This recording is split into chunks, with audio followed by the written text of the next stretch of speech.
I'm Amy Wagner with your Allworth advice. Saving $1 million? Well, that can sound impossible, but what if you focused on saving a smaller amount?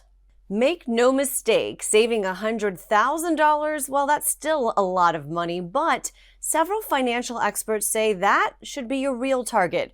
Reach that goal and the $1 Million Club will come. The reason?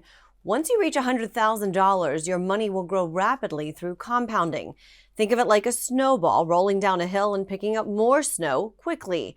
Here's an example of how it works. Take an annual $10,000, invest it and earn 7%, and it will take nearly 8 years to reach $100,000. But to go from $100,000 to $200,000, continuing that same contribution, it will take you just over 5 years. That's 35% faster. And as you can imagine, the next $100,000 comes even faster. That's the power of compounding.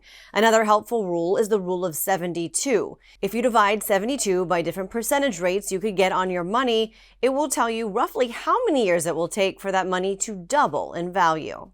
Here's your Allworth advice. So what do you do when you reach that $100,000 mark? Well, for most of us, it means it's probably time to find a fiduciary financial advisor that can help with investment planning, tax planning, and make sure you're properly diversified.